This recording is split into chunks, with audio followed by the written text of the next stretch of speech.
ഏറ്റവും വേദനാജനകമായിട്ടുള്ള ഒരു വേർപാടാണ് പ്രിയപ്പെട്ട ശ്രീ കണ്ണന്റെ അപ്രതീക്ഷിതമായിട്ടുള്ള വേർപാട് നമ്മുടെ എല്ലാവരെയും ദുഃഖത്തിലാഴ്ത്തുന്നതാണ്. നമ്മുടെ നാടിന്റെ രാഷ്ട്രീയ സാമൂഹിക രംഗങ്ങളിൽ വളരെ സജീവമായി നിലനിന്ന ഒരു ചെറുപ്പക്കാരനാണ് അദ്ദേഹം. ഞാൻ അദ്ദേഹത്തിന്റെ നാട്ടിലൊക്കെ അമ്പലത്തിലെ പരിപാടിക്കൊക്കെ അതോടൊപ്പം മറ്റ് പല ഒരുപാട് അവസരങ്ങളിൽ ഇടപെട്ടതോ ജനകീയനായിട്ടുള്ള ഒരു നേതാവായിരുന്നു അദ്ദേഹം.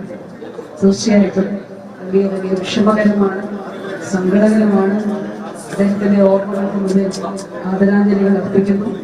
അദ്ദേഹത്തിന്റെ പ്രിയപ്പെട്ടവരോട് അദ്ദേഹത്തിന്റെ വിസ്മാനം, അദ്ദേഹത്തിന്റെ പ്രിയപ്പെട്ടവർ, അദ്ദേഹത്തിന്റെ കുടുംബാംഗങ്ങൾ എല്ലാവരോടും എല്ലാവിധമായിട്ടുള്ള അനുശോചനത്തിൽ അറിയിച്ചുകൊണ്ട് ദുഃഖത്തിൽ പങ്കുചേർന്നുകൊണ്ട് ഒരിക്കൽ കൂടി ബഹുമാന്യനായിരുന്ന ശ്രീ കണ്ണന്റെ ഓർമ്മകൾക്ക് മുന്നിൽ ആദരാഞ്ജലികൾ.